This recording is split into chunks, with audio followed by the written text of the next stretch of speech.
Hi, I'm Pastor Kurt, and this is your 5-minute Bible study. Today, we're going to look at 1 John, 2 John, 3 John, and Jude. So 4 books in one video. And the reason I'm going to talk about all 4 is because they are all incredibly short.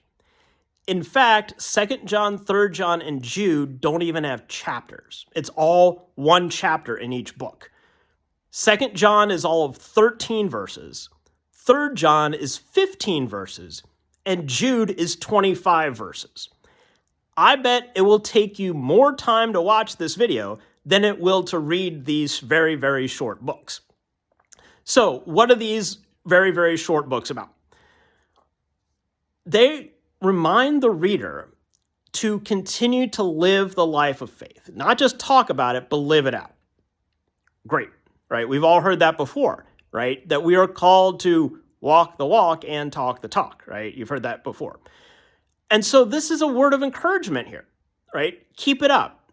I talked about that in the previous video, where we've got these letters that basically remind people to keep going. Even in the hard times, even in the struggles, continue to follow Jesus. It's cheering people on. It's encouraging them. In particular, these books are telling people to avoid false teachers. Now, how do you know when the teacher is false?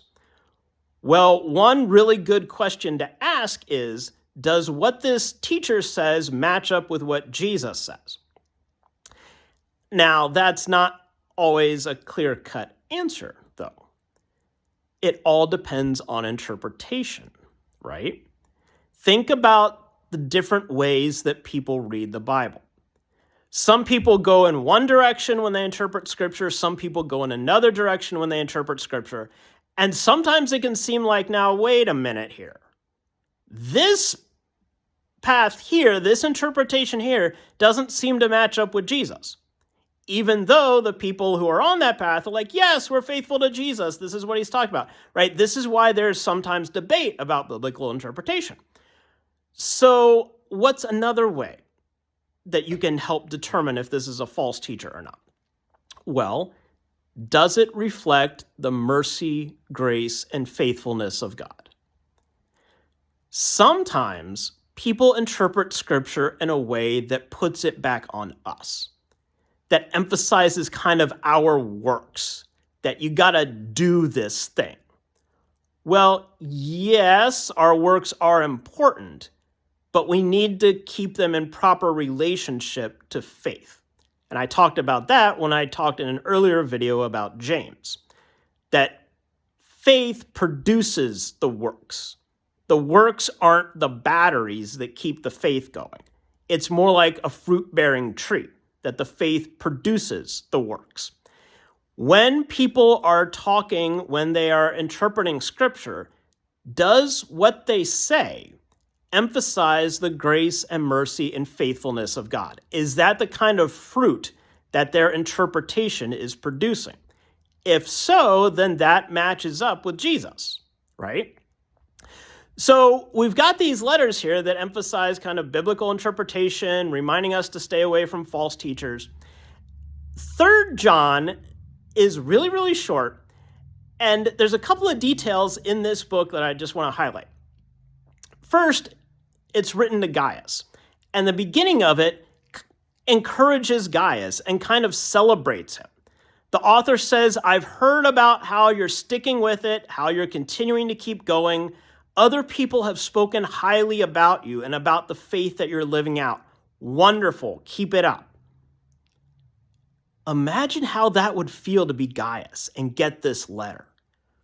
Sometimes we need that encouragement. Maybe you know somebody who is a wonderful example of someone who lives out their faith. If so, tell them.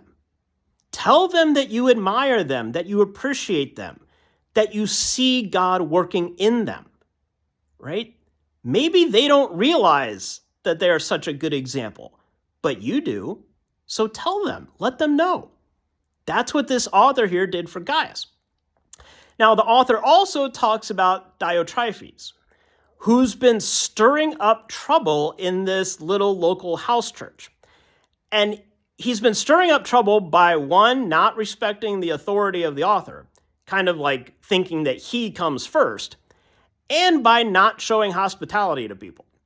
So if you think it's a relatively new thing for people in the church to sometimes cause trouble, it's not. We've seen that throughout these letters in the New Testament. Think especially about the church in Corinth, how that church was a mess. So these little letters here are words of encouragement. They're honest about what's going on in the life of the church, like with this guy who's full of himself. But they're also encouragements for others to keep going, like Gaius, right? I've heard about your faith. You're a wonderful example. Keep it up. That's a good word for us and a good reminder for us to cheer on others too. There's your 5-minute Bible study. Please remember to like, comment, share, and subscribe, and I'll see you next time. Thanks.